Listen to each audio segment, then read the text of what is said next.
La pluie à Seattle ne tombait pas seulement. Elle effaçait. Elle estompait la ligne d'horizon, grisait les montagnes et semblait assourdir le monde à l'extérieur des fenêtres de la famille Chase. À l'intérieur, cependant, le bruit était assourdissant. C'était une joie fabriquée, le genre de joie que l'on achète avec un traiteur et du vin coûteux, pour célébrer le 2e anniversaire de Léo et Maya. Morgan Chase se tenait près de l'îlot de la cuisine, sa main planant au-dessus d'un plateau de bruschetta. Elle sentit un nœud de tension familier à la base de son cou.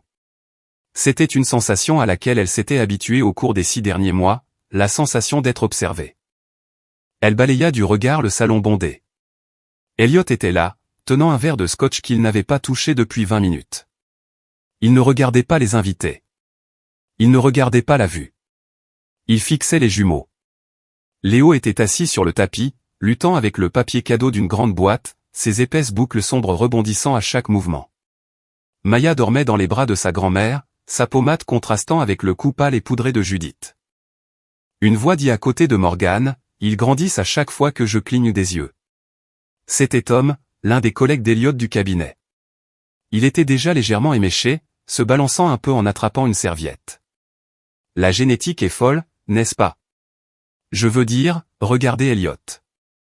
Tom fit un geste avec son verre vers son mari, pâle comme un fantôme, avec des cheveux comme du fil de cuivre. Et puis regardez ces deux-là. Il pointa un doigt mouillé vers Léo. Vous êtes sûr qu'Elliot était même dans la pièce quand ça s'est passé? Ce garçon, on dirait qu'il vient d'un vignoble en Sicile. C'était une plaisanterie. Une plaisanterie maladroite, alimentée par l'alcool et sans conséquence. Mais pour Morgan, la pièce sembla devenir silencieuse. Elle força un rire, tendu et creux. Eh bien, ma grand-mère était portugaise, Tom. Les gènes sautent des générations. Ce doivent être des gènes puissants, ricana Tom en s'éloignant. Le sourire de Morgan disparut. Elle regarda Elliot. Il n'avait pas entendu le commentaire, mais il avait vu Tom pointer du doigt. Il avait vu le rire. Le visage d'Elliot était illisible, un masque de porcelaine froide. Il posa son verre sur un sous-verre avec un claquement délibéré et lourd, puis sortit de la pièce en se dirigeant vers la chambre des enfants. Morgan le suivit, se faufilant à travers les invités, son cœur martelant contre ses côtes. Elle le trouva dans le couloir, fixant une photo encadrée de lui-même enfant. Sur la photo, le jeune Elliot était pâle, couvert de taches de rousseur et d'apparence fragile. « Elliot » murmura-t-elle en lui touchant le bras. Il tressaillit comme s'il s'était brûlé.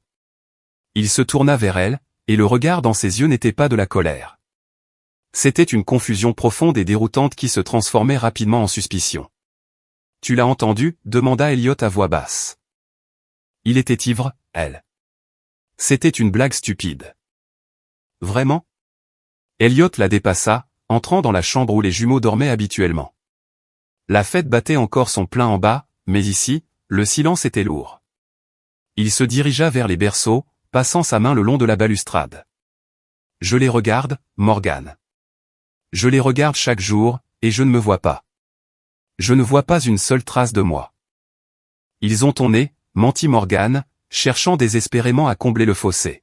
« Maya a ton menton. »« Arrête » lança-t-il sèchement, le mot claquant comme un coup de fouet. « Ne sois pas condescendante. Ils sont bruns, Morgan. Ils ont la peau mate. Ils ont les yeux noirs. J'ai les yeux bleus. Les gènes récessifs ne fonctionnent pas comme des tours de magie. Nous en avons déjà parlé, plaida Morgan, la voix tremblante. Ma mère, même si je ne l'ai pas connue, elle avait des traits sombres. Mon père l'a dit. Ta mère? Se moqua Elliot. Le fantôme. La femme qui n'existe pas. Il tourna les talons et sortit de la pièce. J'ai besoin d'air. La fête se termina 2 heures plus tard. Morgan passa ce temps à s'excuser pour l'absence d'Elliot, prétextant une migraine. Lorsque le dernier invité partit, la maison sembla caverneuse. Elle nettoya machinalement, jetant les assiettes en carton à la poubelle, attendant le bruit de la porte d'entrée. Elliot ne rentra pas avant 2h40 du matin.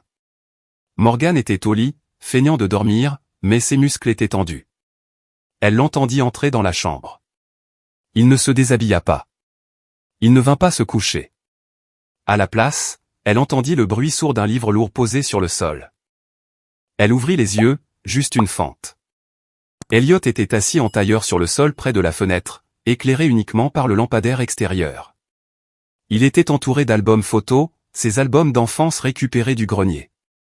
Il tenait une lampe de poche dans une main et une loupe dans l'autre. Il tournait méthodiquement les pages, étudiant son propre visage de bébé, puis regardant une photo imprimée de Léo qu'il avait prise sur la cheminée. Il comparait la forme des oreilles. « Elliot, dit-elle dans l'obscurité en se redressant. S'il te plaît, viens te coucher. » Il ne leva pas les yeux. J'avais les lobes d'oreilles attachés, marmonna-t-il pour lui-même. Ceux de Léo sont détachés. Très dominants. Si je ne l'ai pas et que tu ne l'as pas. Arrête ça, cria Morgan en jetant les couvertures. Tu es obsédé. Tu cherches des problèmes qui n'existent pas parce que tu es stressé par le travail. Elliot abaissa lentement la loupe. Il tourna la tête, les ombres coupant son visage en deux. Je ne suis pas stressé, Morgan. Je suis observateur, et je commence à réaliser que je suis la risée d'une blague que je n'ai pas comprise pendant 2 ans. Il se leva, laissant les photos éparpillées sur le sol comme des preuves sur une scène de crime. Je dors dans la chambre d'amis. Morgan le regarda partir. Elle sentit un frisson qui n'avait rien à voir avec le courant d'air de la fenêtre. L'homme qu'elle avait épousé, l'homme qui avait pleuré de joie à la naissance des jumeaux, était en train de disparaître.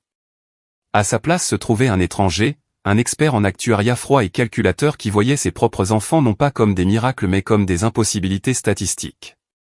Elle baissa les yeux vers la photo du bébé Léo sur le sol. Dans la pénombre, il était magnifique, mais pour Elliot, il ressemblait à la preuve d'un crime.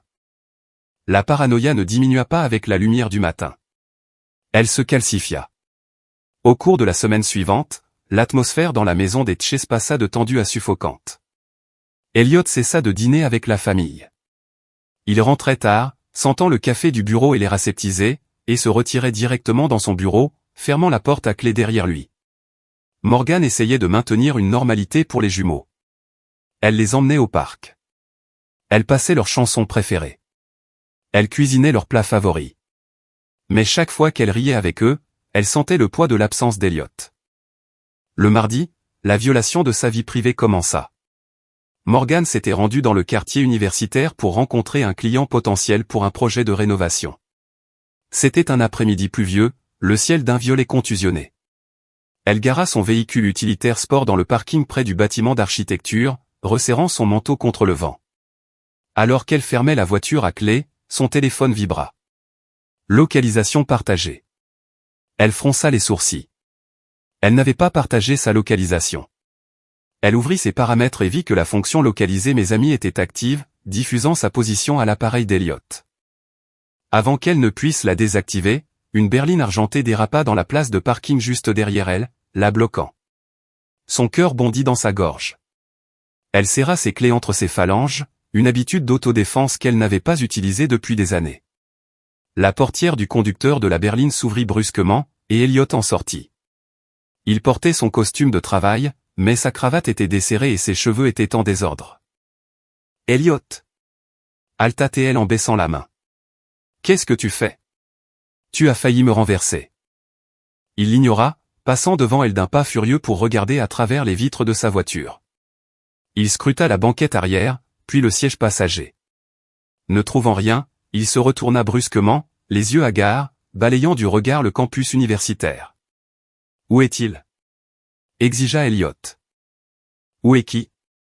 Morgan recula, effrayé par l'énergie frénétique qui émanait de lui. Les passants commençaient à les dévisager. « Ne joue pas l'idiote, Morgan. J'ai vérifié ton historique de navigation sur l'iPad. Tu as consulté le bulletin des anciens élèves la semaine dernière. » Il fit un pas de plus vers elle, envahissant son espace personnel. « Julian. Julian Moretti. » Morgan le fixa, bouche bée. « Julian, mon partenaire de laboratoire de 2e année ? Elliot, je ne lui ai pas parlé depuis 8 ans. » Il est italien, cracha Elliot, le mot sonnant comme une malédiction.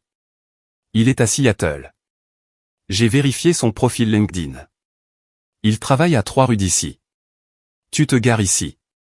Fais le calcul, Morgan. Je l'ai fait. Il sortit une liasse de papier plié de la poche intérieure de sa veste et la lui enfonça dans la poitrine. Morgane les attrapa instinctivement. Elle déplia les pages et son estomac se noua. C'était une feuille de calcul Excel, méticuleusement formatée. Colonne A, caractéristiques de Julian Moretti, récupérées sur les réseaux sociaux. Colonne B, caractéristiques de Léo et Maya.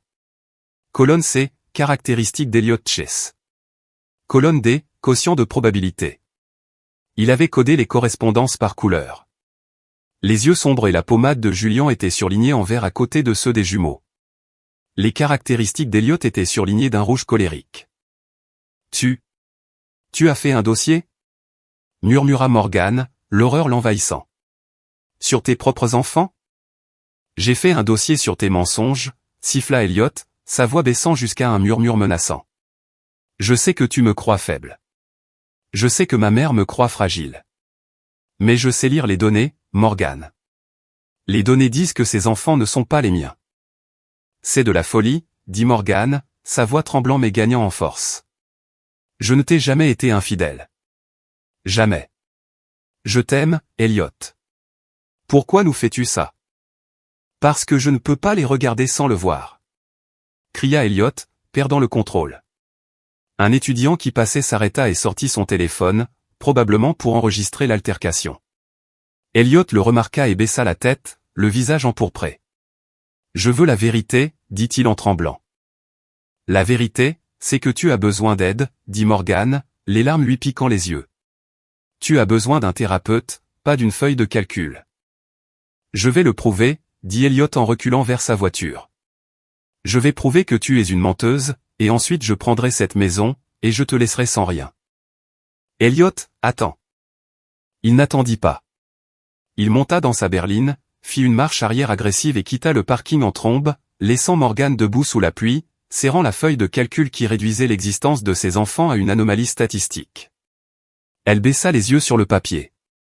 Sous aux textures des cheveux, il avait tapé rêche, bouclé ou pour les jumeaux et Julian, et fin, raide ou pour lui-même. Elle se sentit mal. Ce n'était pas seulement de la jalousie. C'était un rejet biologique profond. Il ne se contentait pas de la soupçonner, il était révulsé par les enfants parce qu'ils ne reflétaient pas sa propre image. Elle réalisa alors que la logique ne fonctionnerait pas. Il avait construit une forteresse de chiffres et de paranoïa, et il était enfermé à l'intérieur. Morgane remonta dans sa voiture et verrouilla les portières. Elle n'alla pas à sa réunion. Elle resta assise là pendant 1 heure, tremblante, réalisant que l'homme qu'elle aimait était devenu un étranger dangereux, et elle n'avait aucune idée de comment protéger ses enfants d'un père qui souhaitait qu'ils appartiennent à quelqu'un d'autre. Le silence dans la maison n'était plus vide. Il était sous pression. 3 jours après l'incident du parking, Morgane était dans la cuisine en train de couper des légumes pour un dîner qu'elle savait qu'Elliot ne mangerait pas. Le bruit rythmé du couteau, toc toc toc, était le seul son. La porte d'entrée s'ouvrit. Elliot ne la claqua pas, mais le clic du loquet résonna comme un coup de feu. Il entra dans la cuisine. Il avait l'air épuisé. Des cernes violets profonds sous les yeux, la peau plus pâle que d'habitude. Il tenait une boîte blanche et élégante. Il la posa sur le comptoir, juste à côté de la planche à découper. Morgane arrêta de couper. Elle regarda la boîte. Génomique vérifie, kit de prélèvement ADN premium. Fais-le, dit Elliot. Morgane posa lentement le couteau. Elle s'essuya les mains sur une serviette, prenant un moment pour se ressaisir. Elle s'y attendait. En fait, elle l'avait espéré. Un test était définitif. Un test mettrait fin à la folie. D'accord, dit Morgane, la voix ferme. Si cela peut arrêter les accusations, Elliot, je le ferai. Faisons-leur un prélèvement tout de suite. Et quand le résultat reviendra positif, je veux que tu fasses une valise et que tu ailles à l'hôtel jusqu'à ce que tu trouves un psychiatre. Elliot rit, d'un rire sec et sans humour. Tu penses que je veux un test de paternité? Morgane fronça les sourcils. C'est ce que c'est. Non, Elliot secoua la tête, ses yeux brillant d'une intensité frénétique. Un test de paternité est une question par oui ou par non. C'est trop facile à falsifier, trop facile à expliquer par le chimérisme ou des erreurs de laboratoire. J'ai lu comment les avocats déforment ces résultats. Il tapota la boîte. Ceci est le panel complet d'ascendance et de santé. Il cartographie le génome entier. Il décompose l'héritage ethnique au point de pourcentage près. Il retrace les chemins de migration. Morgan le dévisagea. Pourquoi?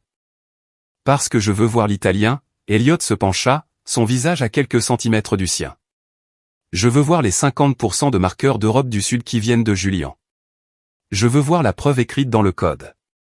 Je ne veux pas seulement savoir si je suis le père, Morgan. Je veux savoir exactement qui il est. Tu es obsédé par la race, dit Morgan, dégoûté. Tu es obsédé par les traits physiques. Je suis obsédé par la vérité, hurla-t-il en frappant du poing sur le comptoir. Les légumes sautèrent. Je suis de peau claire. Mes parents sont de peau claire. Mes grands-parents venaient du Royaume-Uni et de Scandinavie. Si ces enfants reviennent avec 50% d'ADN méditerranéen, il n'y a aucun mensonge que tu pourras raconter qui te sauvera. Morgan le regarda. Le regarda vraiment. Elle vit la terreur derrière la rage. Il se sentait comme un imposteur dans sa propre vie, et il projetait cela sur les jumeaux. Il avait besoin qu'ils soient étrangers pour pouvoir les expulser. Très bien, dit Morgan, sa voix devenant glaciale. Commande le pack premium, cartographie tout l'arbre généalogique. Mais écoute-moi bien, Elliot. Quand les résultats reviendront et qu'ils montreront que tu es le père et qu'il n'y a pas de Julian, ce sera fini entre nous. Je n'élèverai pas des enfants avec un homme qui a besoin d'un rapport de laboratoire pour les aimer. Marché conclu, ricana Elliot. Mais nous faisons les prélèvements maintenant, et je surveille chaque seconde. Pas de tour de passe-passe. Tu me prends pour une magicienne, maintenant, demanda Morgan, les larmes finissant par couler. Je suis juste ta femme, Elliot. La femme qui t'a tenu la main pendant que tu pleurais à la mort de ton père.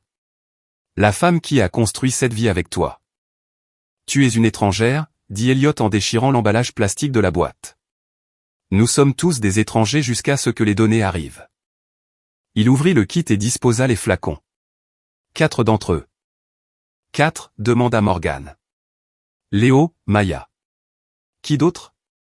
Moi, dit Elliot. Et toi? Pourquoi moi? Échantillon de contrôle, dit Elliot machinalement. Pour soustraire l'ADN maternel et isoler la lignée paternelle. Cela rend la répartition de l'ascendance plus précise. J'ai payé un supplément pour le traitement accéléré. Nous saurons dans 48 heures.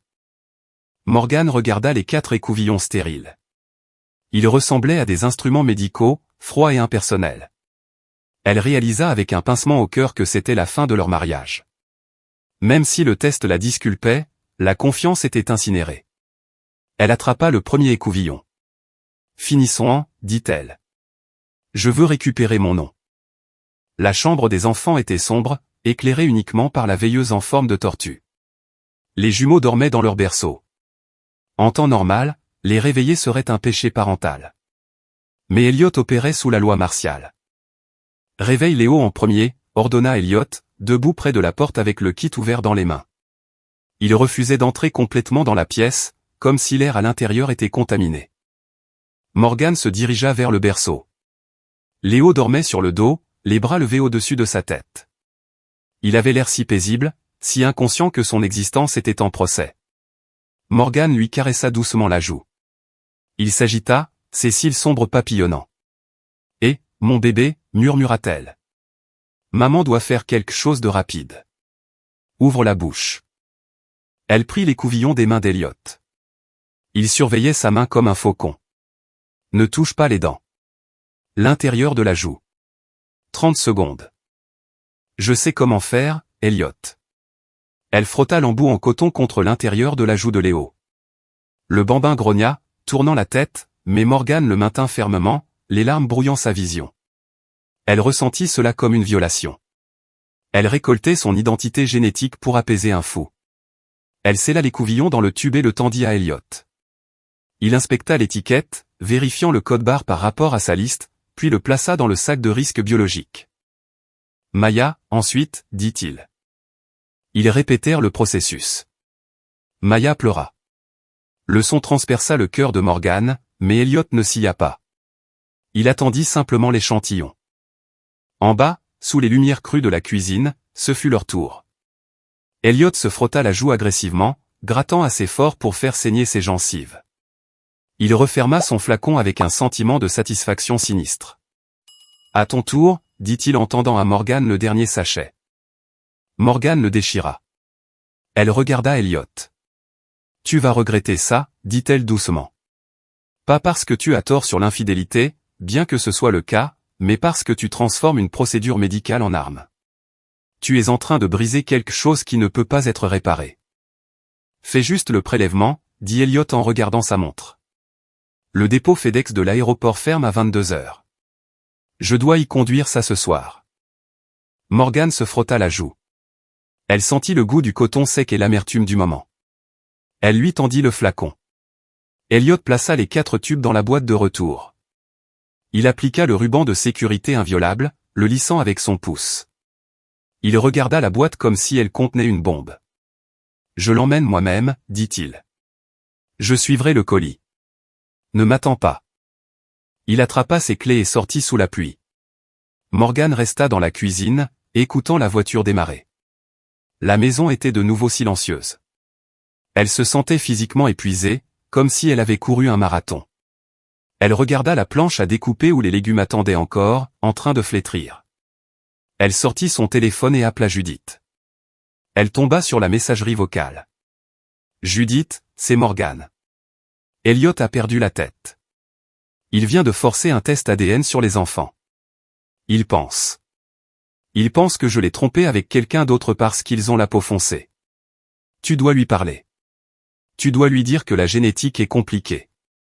S'il te plaît, il t'écoute. » Elle raccrocha, se laissant glisser pour s'asseoir sur le sol de la cuisine. Elle serra ses genoux contre sa poitrine. Elliot conduisait à travers les rues glissantes de Seattle, la boîte posée sur le siège passager. Chaque fois qu'il s'arrêtait à un feu rouge, il la regardait. Il ressentait un étrange mélange d'adrénaline et de nausée. Il était terrifié à l'idée d'avoir raison, mais il était encore plus terrifié à l'idée d'être fou.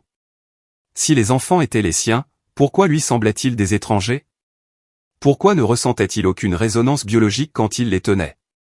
Il avait lu des articles sur des pères qui reconnaissaient instantanément leur progéniture.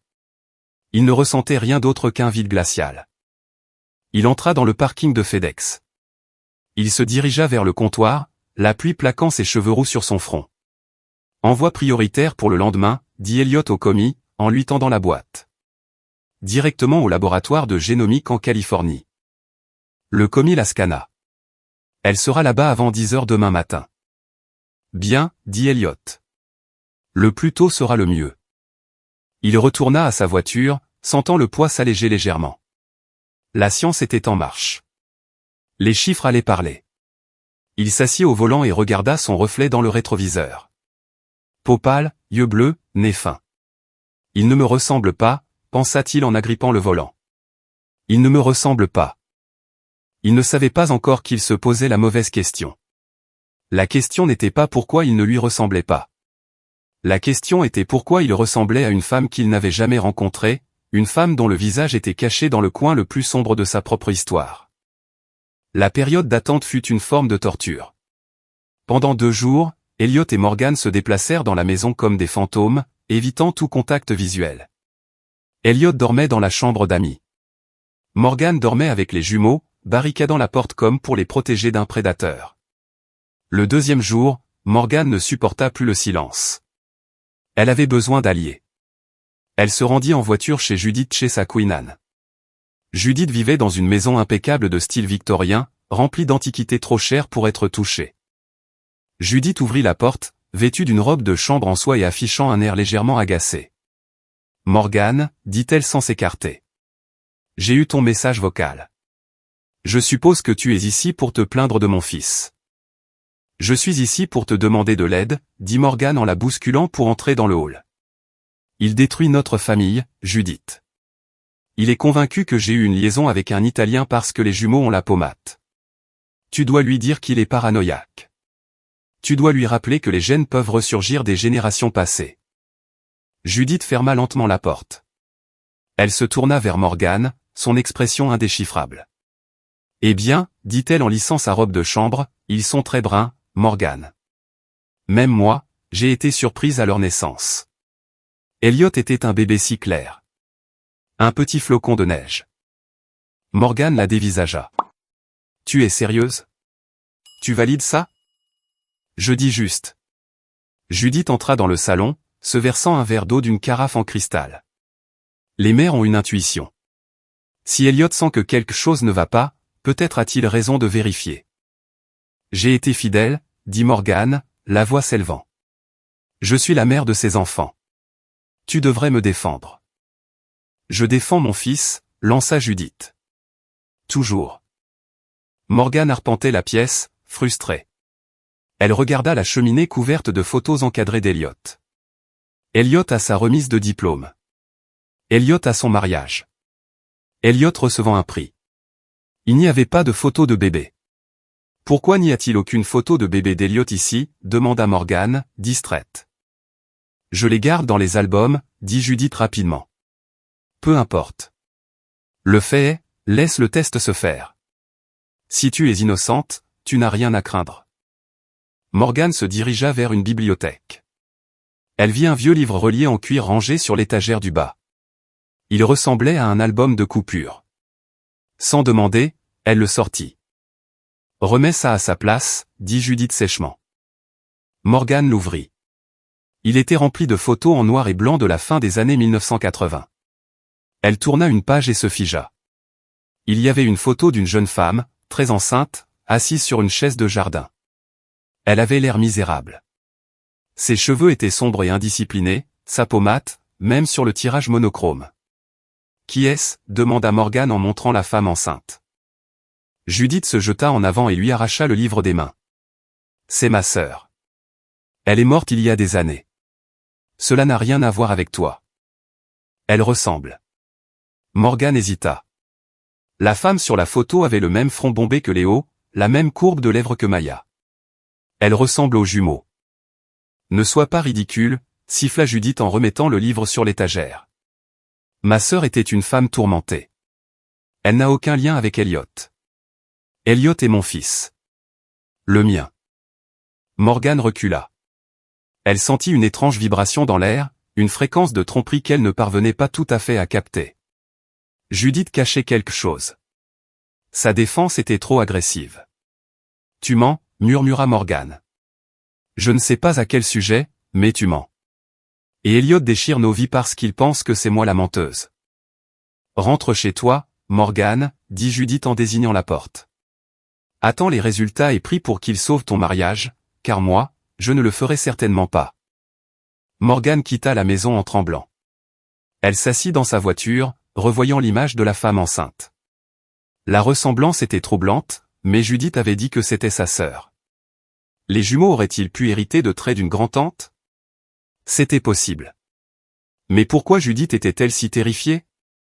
Le téléphone de Morgan sonna. Une notification de courriel.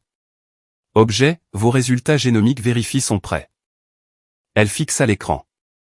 Elliot aurait reçu le même courriel. Elle démarra la voiture et rentra chez elle, roulant à toute vitesse sous la pluie. Elle devait être là quand il l'ouvrirait. Elle devait le regarder dans les yeux quand il réaliserait qu'il était le père, et elle devait décider si elle pourrait jamais lui pardonner. Quand Morgan entra dans la maison, le salon était sombre, éclairé uniquement par la lueur de l'immense télévision de 65 pouces. Elliot avait connecté son ordinateur portable à l'écran via un câble HDMI. Il était assis sur le canapé, un verre de whisky à la main, fixant l'écran de connexion du portail de test génétique. Il leva les yeux quand Morgan entra. Ses yeux étaient injectés de sang. « C'est là, dit-il. » Sa voix était plate, dénuée d'émotion. « Bien, » dit Morgan en laissant tomber son sac à main par terre. Elle ne s'assit pas à côté de lui. Elle resta près du fauteuil, les bras croisés. « Ouvre-le. » Finissons-en.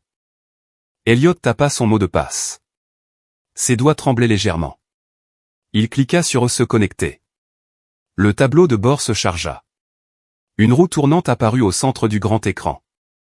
Génération du rapport. J'espère que tu es prête, marmonna Elliot. J'espère que tu as une valise de prête. Ouvre juste le fichier, Elliot. L'écran clignota, et le rapport apparut. C'était une interface élégante et colorée. Section 1. Vérification de la paternité. Elliot fit défiler vers le bas. Le texte était énorme sur l'écran de télévision. Sujet 1. Leo Chase. Probabilité de paternité, 99,99%. Sujet 2. Maya Chase. Probabilité de paternité, 99,99%. Résultat, paternité confirmée. La pièce devint silencieuse. Le bourdonnement du réfrigérateur dans la cuisine semblait incroyablement fort. Elliot fixa les chiffres. Il cligna des yeux une fois, 2 fois.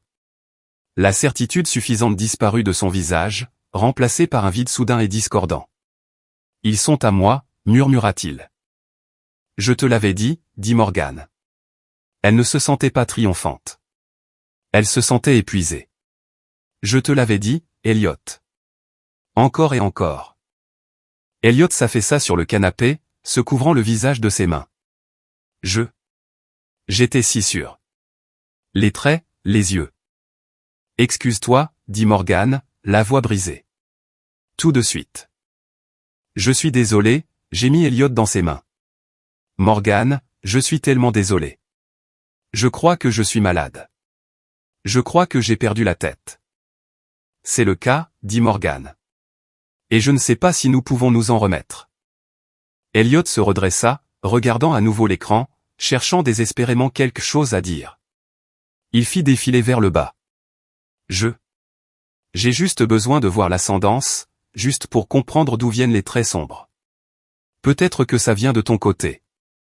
Il fit défiler jusqu'à la section 2, ascendance et santé génétique. Les graphiques apparurent. Des diagrammes circulaires montrant les répartitions ethniques. Elliot Chase, 98% Europe du Nord. Morgan Chase, 45% Europe du Sud, 55% îles britanniques. Leo Chase, 72% Europe du Sud. Elliot fronça les sourcils. Attends, ce calcul ne fonctionne pas. Si je suis à 98% du Nord et que tu n'es qu'à 45% du Sud, comment les enfants peuvent-ils être à 72% du Sud? Morgan s'approcha de la télévision. Quoi? Elliot fit défiler plus bas. Il y avait une bannière rouge en bas de la page. Une notification d'avertissement. Alerte, anomalie détectée dans le statut de comparaison génétique parentale. L'analyse indique un degré élevé d'ADN autosomique partagé entre le parent 1, Elliot, et le parent 2, Morgan. ADN partagé, 26,4%. Probabilité de relation, demi-frère et sœur, grands-parents et petit-enfant, tante et neveu. Le temps s'arrêta. Morgan lisait les mots, mais ils n'avaient aucun sens. ADN partagé 26,4%. Qu'est-ce que c'est que ça? Demanda Elliot, la voix tremblante. Qu'est-ce que ça veut dire? Ça veut dire. Morgan sentit la pièce vaciller. Elle s'agrippa au dossier du fauteuil pour se stabiliser. Ça veut dire que nous sommes de la même famille. C'est impossible. Elliot se leva, renversant son verre de whisky. Il se brisa sur le sol. Nous venons de familles complètement différentes. Ma mère est Judith. Ta mère est Sarah. Nous nous sommes rencontrés à l'université. C'est une erreur. Le laboratoire s'est trompé.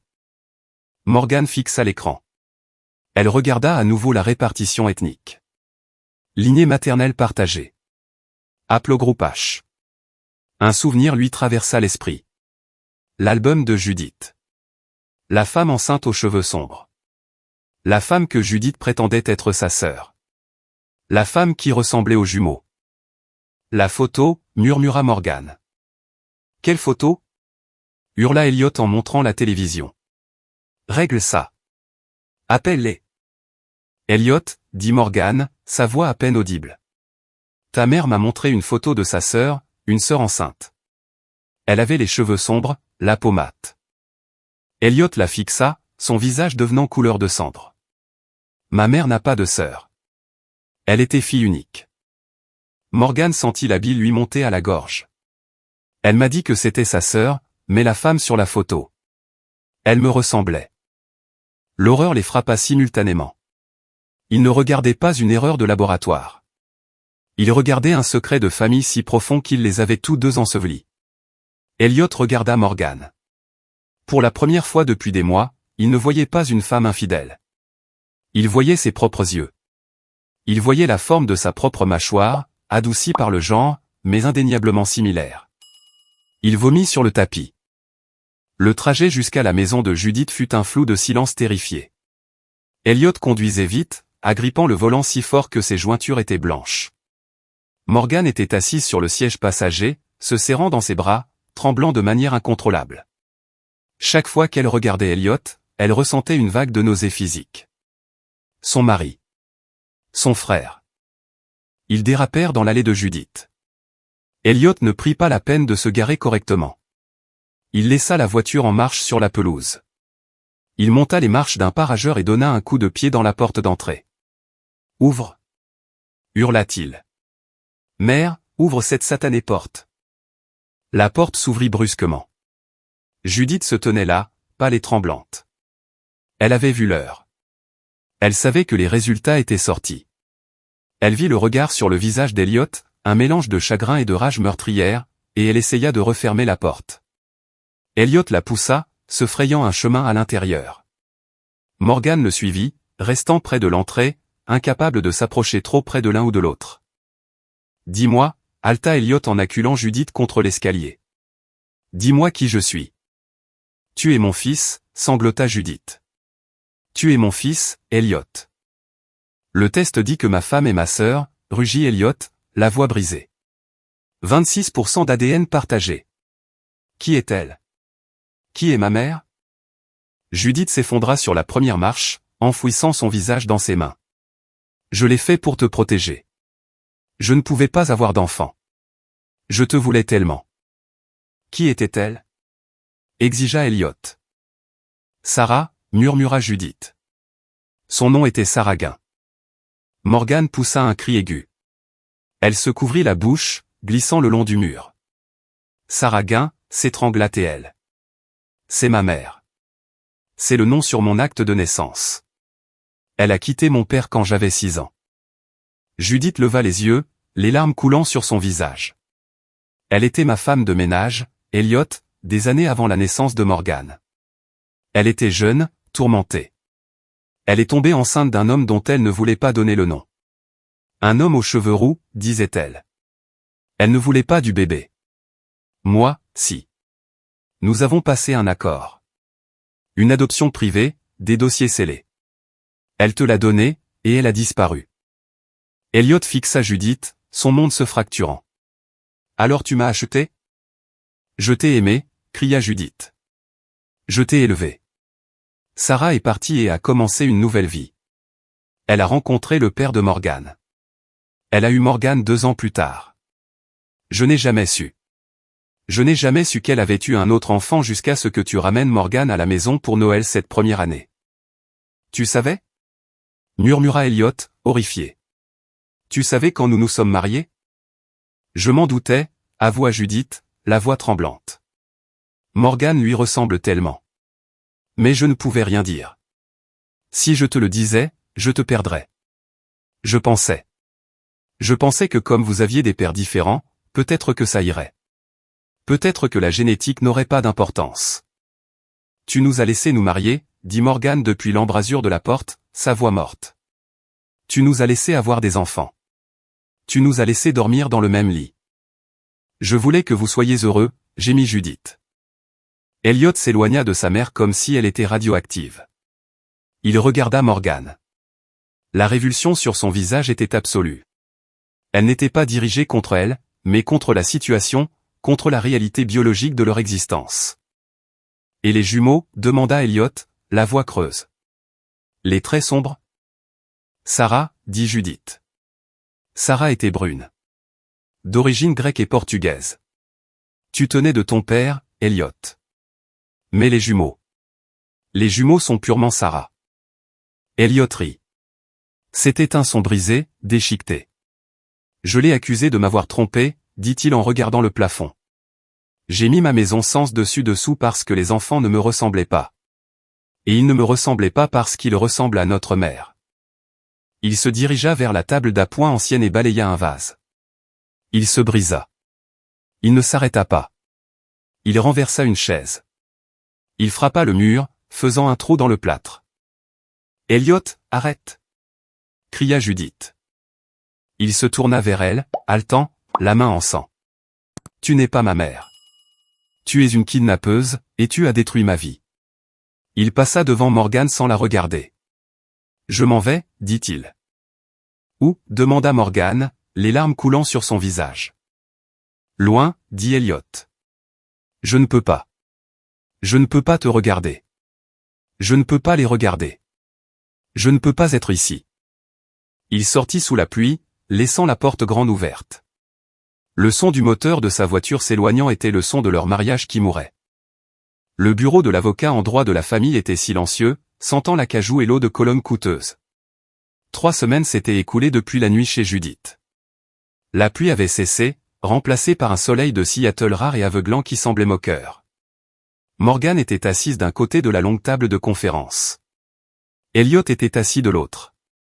Ils étaient à 3 mètres l'un de l'autre, mais la distance semblait être un océan. Elliot avait une mine affreuse. Il avait perdu 10 kilos.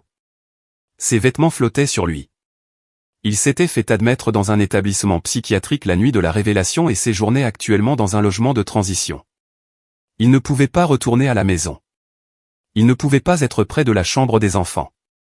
L'avocat, un homme nommé Monsieur Henderson, s'éclaircit la gorge, mal à l'aise.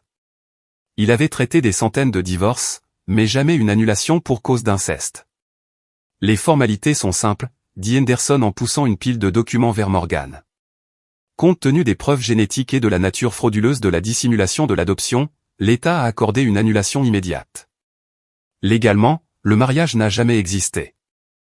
Morgan prit le stylo. Sa main ne tremblait pas. Elle n'avait plus de larmes depuis des jours. Elle signa de son nom, Morgan Gain. Elle avait abandonné Chase. Elle avait aussi abandonné le nom de son père. Elle recommençait à zéro avec le nom de la femme qui avait causé tout cela, le reprenant pour le redéfinir. Elle fit glisser les papiers vers Elliot. Il les fixa. Il ne regarda pas Morgan. Il ne l'avait pas regardé depuis son entrée dans la pièce. « Et les enfants ?» demanda Elliot, la voix rauque. « Garde exclusive à Morgan, dit l'avocat. Comme nous en avons discuté, vous avez renoncé à vos droits parentaux. » Elliot prit le stylo. Il hésita au-dessus de la ligne de signature. Est-ce qu'il demande après moi? Morgan le regarda. Elle ressentit une pointe de pitié, aiguë et profonde. Il était une victime dans cette histoire, lui aussi. Peut-être la plus grande victime. Léo demande papa le soir. Je lui dis que tu travailles. Elliot tressaillit. Il signa rapidement le papier, puis laissa tomber le stylo comme s'il le brûlait. C'est mieux ainsi. Ils ne peuvent pas savoir. Ils ne doivent jamais savoir. Ils ne le sauront pas, dit Morgan. Je déménage à Boston. Mon entreprise y a une succursale. Nous partons demain. Bien, dit Elliot. Il se leva. Au revoir, Morgan. Au revoir, Elliot. Il se dirigea vers la porte. Sa main se posa sur la poignée. Il s'arrêta. Je t'ai vraiment aimé, dit-il doucement, sans se retourner. C'était réel. La seule chose réelle dans ma vie. Je sais, murmura Morgan. Il partit. Morgan sortit du bâtiment et entra dans la lumière du soleil. Sa voiture l'attendait. Sur la banquette arrière, Léo et Maya étaient attachés dans leurs sièges auto, babillant l'un avec l'autre. Elle ouvrit la portière et les regarda. Léo leva les yeux et sourit, ses yeux sombres se plissant. Maya donna des coups de pied, sa peau mate brillant au soleil. Ils étaient magnifiques. Ils étaient en bonne santé, et ils étaient le produit d'une tragédie. Morgan se pencha et embrassa le front de Léo, puis celui de Maya. Elle voyait Sarah Gain sur leur visage. Elle voyait Elliot dans leur sourire. Elle voyait le réseau d'ADN enchevêtré, désordonné et interdit qui faisait d'eux ce qu'ils étaient. Il n'y a plus que nous maintenant, leur dit-elle. Juste nous trois. Elle s'installa au volant. Elle ne se retourna pas pour regarder la ligne d'horizon de Seattle. Elle ne se retourna pas pour regarder le bureau de l'avocat. Elle mit la voiture en marche et s'engagea dans la circulation, rejoignant l'autoroute qui l'amènerait à l'aéroport et loin de la vie qui avait été un mensonge. La route à venir était longue, mais pour la première fois depuis des mois, elle n'était pas observée. Elle était juste une mère conduisant ses enfants vers un avenir où la vérité n'appartenait qu'à elle.